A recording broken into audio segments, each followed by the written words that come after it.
Esto, pues lo que os decía, creo que es importante que sepamos qué debe tener en mente un médico de atención primaria para mandar a un enfermo al hospital porque piense que tiene una patología inflamatoria, y afortunadamente son enfermos que tienen unos tratamientos muy efectivos y que cuanto antes se diagnostique y antes se trate, evitaremos que su vida pueda verse perjudicada.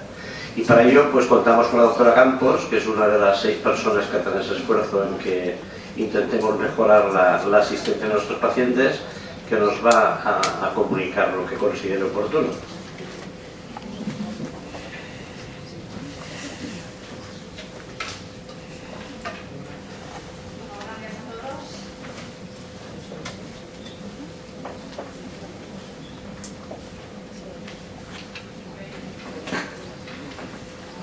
Bueno, buenos días a todos. Esta es la última charla de esta mañana.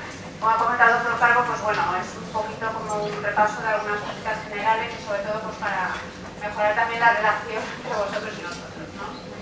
Entonces, el término artritis, como sabéis, deriva del griego artros, que significa articulación, y del sufijo itis, inflamación. Entonces, la artritis es inflamación de una articulación, sin más. La artritis va a provocar dolor y rigidez y puede afectar a personas de cualquier edad. La monoartritis es la inflamación que afecta a una sola articulación. Tendremos unos signos flogóticos característicos: dolor, calor, enrojecimiento y también impotencia funcional, limitación de la movilidad.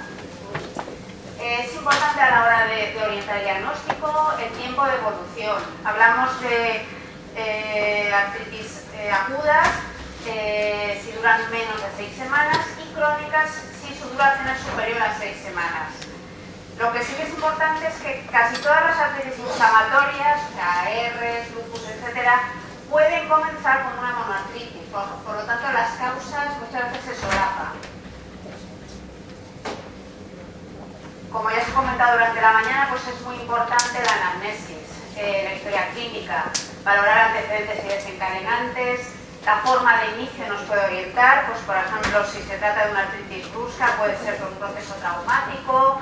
Si es de horas o días, nos puede orientar a una microcristalina o infecciosa, y generalmente ya si son semanas o meses suelen ser procesos inflamatorios ya crónicos.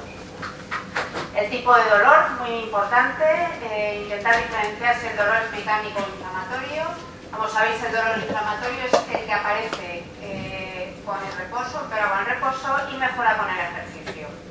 Y también valorar la presencia de otros síntomas, pues fiebre, problemas oculares, etcétera, que todo esto nos puede orientar a la hora de llegar a un diagnóstico. La exploración física, lógicamente, importantísima. Una exploración general para detectar posibles alteraciones cutáneas, oculares, etcétera, y lógicamente exploración de la articulación afectada, en este caso que estamos hablando de una monoartritis. En cuanto a las exploraciones complementarias, la analítica básica quizá en estos casos va a dar menos información. Lógicamente, pues bueno, realizar un hemograma y bioquímica, sí que podremos encontrar reactantes de fase aguda elevados, y ya en las formas más crónicas, la parte inmunológica, pues realizar un factor reumatoide, autoanticuerpos, etc. Y cultivos también en los casos en los que se considere que se deben hacer. Muy importante el análisis del líquido sinovial en articulaciones que sean accesibles. Nosotros realizamos una artrocentesis y de ahí pues se analiza el líquido. Se realiza un frecuente fórmula, gramo y cultivo, y valoramos también la presencia de cristales. En cuanto a la radiología simple, en las formas muy agudas realmente va a dar poca información. Como mucho podremos ver un aumento de partes blandas, pero si es una artritis de pocas horas o de pocos días, lógicamente en la placa no vamos a ver nada aún. La ecografía sí que puede ser de utilidad porque objetivaremos que hay derrame, que hay inflamación, y la resonancia quizá ya es más de interés, pero en casos crónicos, porque nos puede añadir información. Aquí vemos las principales entidades que pueden dar una monoartritis. Dentro de las agudas, pues destacar sobre todo las artritis por cristales, gota, condrocarcinosis, muy importante, las artritis infecciosas, las enfermedades reumáticas inflamatorias, como os he comentado, muchas de ellas pueden comenzar como una monoartritis. y otras causas, artrosis, reumatosis, etc. Y dentro de las crónicas, pues también las artritis infecciosas, las enfermedades reumáticas inflamatorias y otras causas como sinovitis por cuerpo extraño. Entonces, en este caso, debería derivarse toda artritis de más de 4 semanas de duración, independientemente del diagnóstico de sospecha. Y desde luego lo que es de urgencia es la sospecha de una artritis séptica. Debe derivarse urgentemente. A veces se inicia un tratamiento empírico que luego ya se quedará, pero sí que es una urgencia. Vale, pasamos ahora a la poliartritis. La poliartritis es una inflamación que afecta a más de una articulación. Clásicamente se dividían en oligoartritis si se afectaban menos de 4 articulaciones o poliartritis si se afectaban 4 o más. Realmente esto en la práctica no es muy útil, ¿no? Así que hablamos de poliartritis si encontramos más de una articulación afectada. Las causas de poliartritis oligo, pues como veis son muchísimas y se solapan con las formas de monoartritis. Destacar pues lo que son todas las patologías de origen autoinmunes, polioartropatías, microcristales, las artritis infecciosas, las neoplasias pueden debutar también, puede ser un cuadro paraneoplásico, o sea que todo veis que hay un amplio espectro de patologías que pueden dar artritis.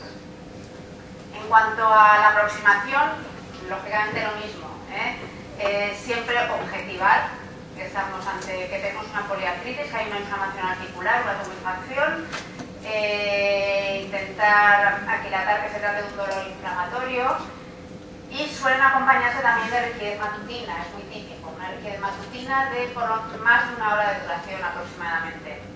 Y luego hay datos en la historia que nos pueden orientar al diagnóstico. Por ejemplo, pues el patrón de afectación y la evolución. Hablamos de artritis agudas y son de menos de 6 semanas de evolución, pues por ejemplo las infecciones, por cristales o paraneoplásicas, y las crónicas serían ya de más de 6 semanas de evolución. Generalmente todas las formas reumáticas inflamatorias ya entrarían en este grupo. El curso seguido por la artritis también nos puede orientar. Como sabéis, pues hay lo más típico, tenemos pues un curso aditivo, que es el típico de la artritis reumatoide, comienza por una articulación, luego se suma otra, van sumándose. Entonces es lo típico de las artritis reumatoides, lupus, psoriásicas. El curso intermitente, episódico, pues es muy típico de las artropatías por cristales, de la gota, de un reumatismo palindrómico. Y luego el ritmo migratorio es más típico, pues por ejemplo, de las infecciones, las artritis reactivas. Todos estos datos pues, nos pueden orientar, ¿no?, a la hora de hacer la historia. Respecto a la edad y el sexo del paciente también nos puede orientar. Por ejemplo, pues mujeres jóvenes, pensar en autoinmunes como los lupus, infecciones por parvovirus. En los varones jóvenes, tener muy al tanto las espondiloartropatías, pueden comenzar con una artritis periférica. En mujeres de edad media, las artritis reumatoides. Y en pacientes de edad avanzada, pues por ejemplo las polimialgias, como os ha comentado, condrocarcinosis, etc. Y en pacientes sexualmente activos, las artritis también asociadas a enfermedades de transmisión sexual. Tener en cuenta también siempre a la hora de la anamnesis, pues los antecedentes. En las artritis reactivas, como sabéis, puede haber habido una infección hace un mes antes de que se haya producido el proceso, entonces todo eso es importante también tenerlo en cuenta. Y si aparecen otros síntomas asociados, pues síntomas oculares, cutáneos, cuadro constitucional, etc. En la exploración, lógicamente, valorar el aparato locomotor, o sea, confirmar la presencia de sinovitis en varias articulaciones, valorar si hay lesiones en la piel, en las mucosas y, lógicamente, también pues, una exploración general.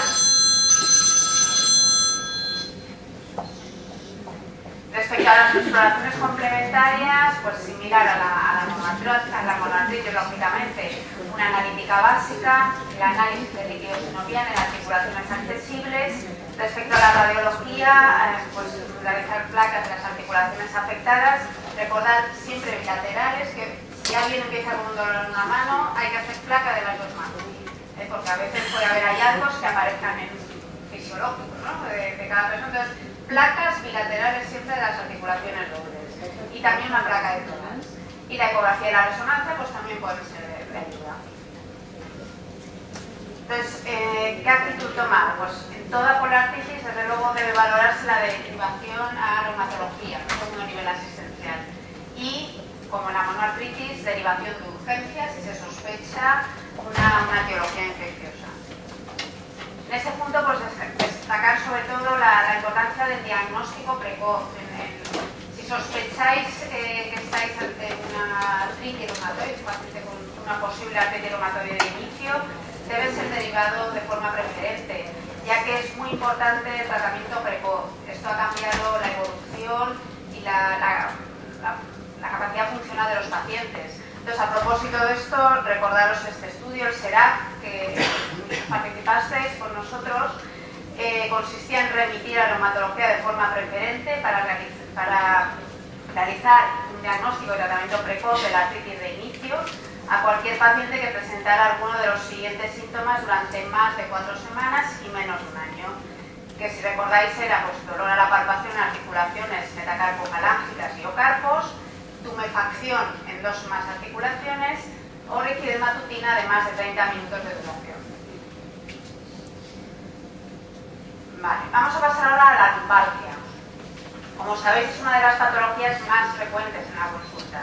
La prevalencia en España es un 14% y hasta un 80% de la población va a presentar en algún momento un episodio de lumbalgia. Esto, lógicamente, pues, supone un alto coste económico en consumo de recursos sanitarios y también una causa importante de bajas laborales. Es la primera causa de incapacidad laboral en menores de 45 años. El 90% de los casos de lumbalgia son secundarias a alteraciones mecánicas de las estructuras vertebrales o musculares no definidas. Por lo tanto, estamos hablando de lumbalgias mecánicas inespecíficas. En cuanto a la anamnesis, pues hay que valorar lógicamente también la duración, si son agudas, crónicas, cómo ha comenzado, las características evolutivas y sobre todo intentar diferenciar si se trata de una lumbalgia mecánica o de una lumbalgia inflamatoria. Realmente esto a veces no es tan fácil porque los pacientes lo que te cuentan es una clínica mixta, es difícil diferenciarlos, ¿no? En general, la lumbalgia mecánica se va a desencadenar con los movimientos y las posturas y puede producir rigidez, pero generalmente es de pocos minutos y tras un reposo prolongado. En cambio, la lumbalgia inflamatoria mejora con la actividad y empeora con el reposo, si son las características principales. Se acompaña también de rigidez matutina prolongada, generalmente más de 45 minutos, una hora. Y vemos las principales diferencias entre la lumbalgia mecánica e inflamatoria, como os he comentado las características de la inflamatoria. Destacar que generalmente suele iniciarse en personas menores de 45 años, con predominio en varones, y también es muy característico que interfiera el sueño. Son las preguntas que sí que podemos hacer a los pacientes para intentar orientar un poquito el diagnóstico. En cuanto a la exploración física, pues hay que realizar una inspección postural, ver si existe dolor a la presión, el rango de movilidad y pues una exploración neurológica básica por si vemos que hay algún hallazgo, algún signo de alarma. Como he comentado, el 90% de las lumbalgias van a ser lumbalgias mecánicas inespecíficas. Solo un 10% tendrán otras causas, pues por ejemplo artrosis, listesis, fracturas, infecciones, tumores, y entre este grupo también destacamos las espondiloartropatías. Sí que tener en cuenta datos de alarma ante un dolor lumbar, que nos pueden, pues que normalmente van a ser casos que hay que derivar de forma preferente o incluso urgencias. O sea, pacientes que han tenido antecedentes traumáticos, que haya un cuadro constitucional en gente con neoplasias, fiebre, un cambio en el ritmo del dolor, acompañado a lo mejor de fiebre, de cuadro constitucional y sobre todo si hay alteraciones neurológicas. Esto hay que tomar decisiones rápidas.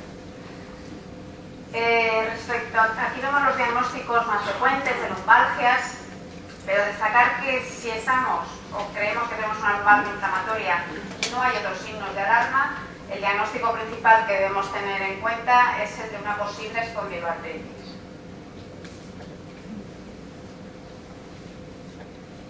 En cuanto a las espondiloartritis, son patologías que lo típico es que empiecen, son pacientes jóvenes, menores de 45 años. Es muy típico que veamos a alguien a la consulta y que a lo mejor ha tenido episodios de lumbalgia cuando tenía 20 años, pero luego pasaron y no le da más importancia. Se caracterizan por presentar una lumbalgia crónica inflamatoria, tienen predilección por el esqueleto axial y si hay afectación periférica generalmente es asimétrica, y también es característica la presencia de HLA-B27.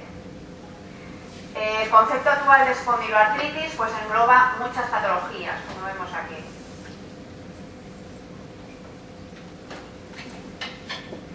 Vale, entonces, el problema principal de las espondiloartritis es el diagnóstico precoz. Si recordáis los criterios de Nueva York clásicos, los de 1984, para decir que había una espondiloartritis teníamos que ver ya una sacroileitis radiológica. La sacroileitis radiológica grado 3-4, lo que supone muchos años de evolución, para que podamos ver ya una sacroileitis. Entonces, el concepto, la idea ha cambiado, hay que intentar un diagnóstico más precoz, para que no lleguemos a esos estadios. El diagnóstico es fundamentalmente clínico de las espondiloartritis, entonces sí que hay signos y síntomas que nos pueden hacer sospechar que estamos ante esta patología. Ya pacientes jóvenes que tengan lumbalgia inflamatoria, que tengan artritis periféricas, entesitis o dactilitis. La lumbalgia inflamatoria queda definida de esta forma por el grupo ASAS. El grupo ASAS es el grupo de estudio europeo en esta entidad, en las espondiloartropatías, y la propuesta que hace de criterios de dolor lumbar son los que vemos aquí. Edad al inicio menor de 40-45 años, inicio insidioso, mejora con el ejercicio, no mejora con el reposo y dolor nocturno, también muy característico. Entonces, se clasificaría como dolor lumbar inflamatorio si presentan al menos 4 de estos 5 parámetros. En el caso de que presenten artritis periféricas, es muy típico que sean oligoarticulares y sobre todo de miembros inferiores, una rodilla, un tobillo, es más característico. Muy típica también la entesitis en estas entidades, que es la inflamación, como sabéis, en las zonas de inserción de tendones, cápsula articular, ligamento fascia o hueso. Son más frecuentes en miembros inferiores y muy característica por la afectación del tendón de Aquiles y de la fascia plantar. La dactilitis o dedón salchicha pues también es muy característico de este grupo de patologías y consiste en la inflamación conjunta de articulación y tendón, pero la imagen es muy característica de los dedos en salchicha.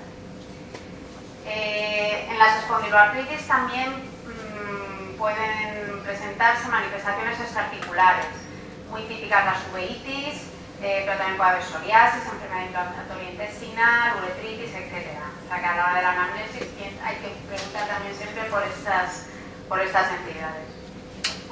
Respecto al laboratorio, el aumento de velocidad o PCR es variable. Hay gente que sí que puede tener alteraciones y hay gente que no son específicos. En cuanto al B27, decir pues que...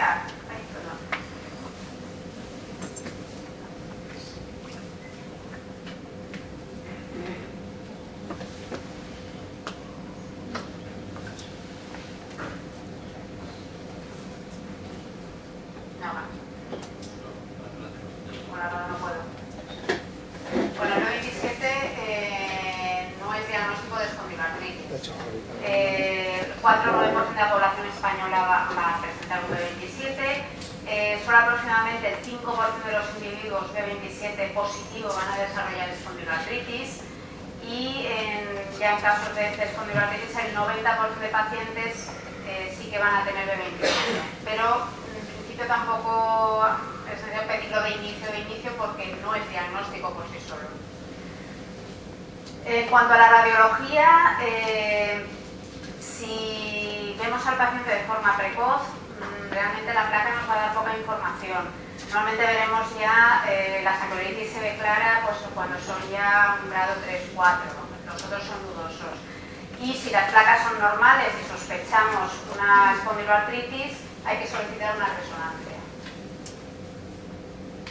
Entonces, como decía antes, lo que es importante en estos casos es el diagnóstico precoz.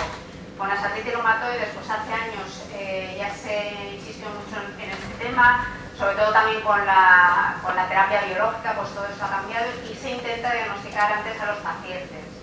En el caso de la espondiloartritis, pues la dificultad era la radiología. Entonces, hay pacientes con espondiloartropatía indiferenciada, que entran dentro de este grupo que llamamos indiferenciado, que tienen rasgos clínicos de espondiloartritis, pero aún no tienen criterios claros de una espondiloartritis definida. El problema en estos pacientes es que clínicamente pues, pueden tener un impacto muy importante, que les limite mucho su vida, su trabajo, etc. Además son gente joven también habitualmente y el hecho de que no se considerase como una indiferenciada pues sí que puede tener repercusión a nivel terapéutico. Por esto el grupo ASAS pues ha desarrollado y validado unos criterios que permiten diagnosticar a los pacientes en estadios más precoces. O sea, pacientes que tienen lumbalgias crónicas inflamatorias de menos de 45 años y que aún no tienen sacroiliitis radiológica. Porque si tienen sacroiliitis radiológica ya lo tenemos muy claro. Han establecido dos grupos de criterios. Unos criterios para la espondiloartropatía axial, que lo importante sobre todo es la inclusión de la sacroileitis, pero no solo por placa, por radiología simple, sino también por resonancia, que es el punto así como más destacado. Y también han establecido unos criterios para las espondiloartritis periféricas. De todas formas, como siempre he recordado, los criterios son de clasificación, no son criterios diagnósticos. Y a propósito de estos, pues recordaros también el proyecto Esperanza, en el que muchos participasteis con nosotros. El concepto del estudio, patrocinado también por la Sociedad Española de Reumatología, era crear unidades para el manejo precoz de pacientes afectados por espondiloartropatía. Sobre todo el objetivo era la detección precoz. Estos eran los criterios de derivación que se proponían en el estudio, en el proyecto. Pacientes menores de 45 años con más de 3 meses de evolución de alguno de estos 3 síndromes, que presentaran lumbalgia inflamatoria con alguno de los siguientes, pues como insidioso, richidermatutina, etc., o artritis asimétrica u otros criterios de sospecha que incluyeran raquialgia o artralgias más al menos alguno de estos criterios, pues que presentaran psoriasis, enfermedad inflamatoria intestinal, uveitis, etc. Por lo tanto, en el caso de que sospechéis una espondiloartritis, pues cuando derivarlos, pues pacientes que tengan menos de 45 años y sospechéis que estéis ante una lumbalgia inflamatoria o que tengan otros signos, síntomas que estén sufriendo una espondiloartropatía, se podéis realizar una analítica básica que incluya los reactantes de fase aguda y una radiografía de columna y sacroiliacas. Y si sospecháis una espondiloartritis, pues derivarlo.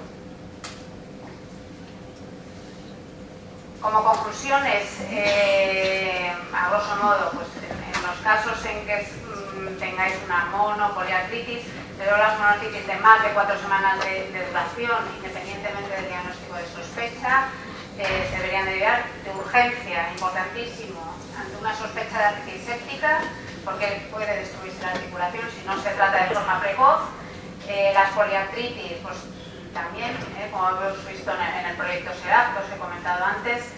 Y en cuanto a la lumbalgia inflamatoria, lo mismo. Si sospecháis una espondiloartritis, pues derivarlo también de forma precoz, porque se puede instaurar un tratamiento también rápido para intentar mejorar la calidad de vida de estos pacientes. Esto era todo. Vamos a hacer 2 o 3 preguntitas rápidas que se os ocurran. ¿Quién empieza? Antes de que pregunte el doctor García por la salva. Entonces, Cristina, si antes nos planteábamos si podíamos tener dudas ante una sospecha de artritis de la temporal, si le ingresábamos, si no le ingresábamos, has dicho 2 cosas donde es necesario ingresar al paciente. En la artritis séptica, ante la duda es preferible iniciar un tratamiento empírico antibiótico, que si luego no es una artritis séptica, pues ya se quitará. Pero eso sí que es una urgencia, eso puede destruir la articulación, entonces hay que tratarlo lo antes posible. Y la segunda, referente a la columna.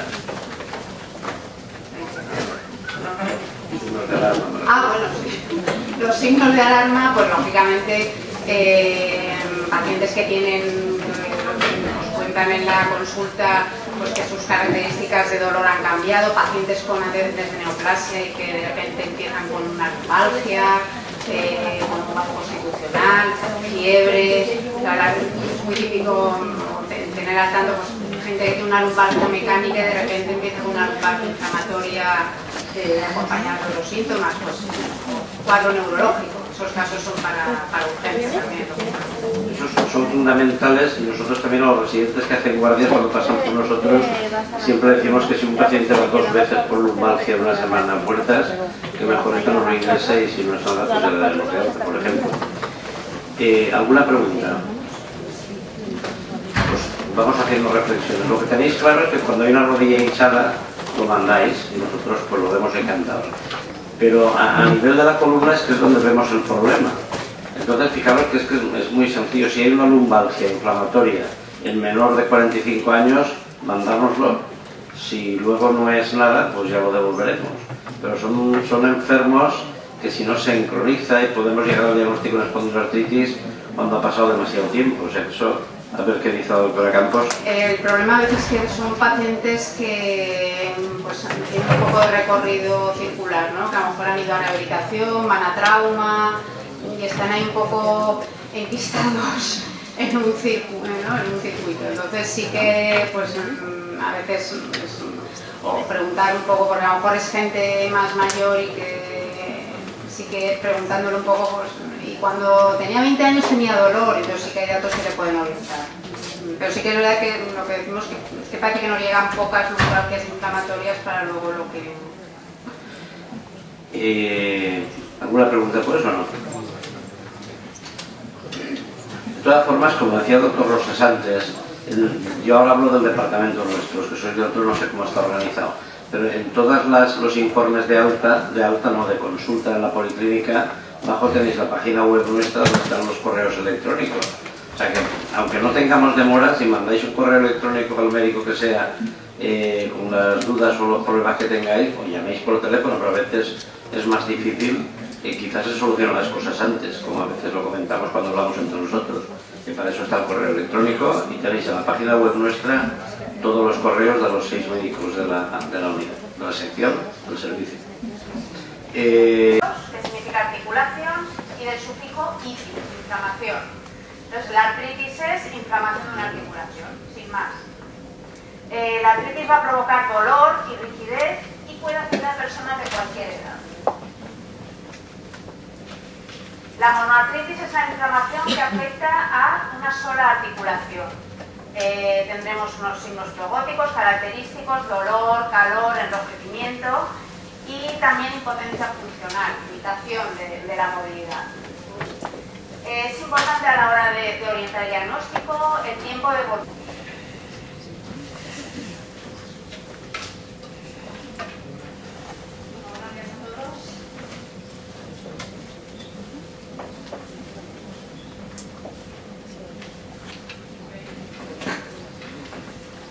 Bueno, buenos días a todos. Esta es la última charla de esta mañana.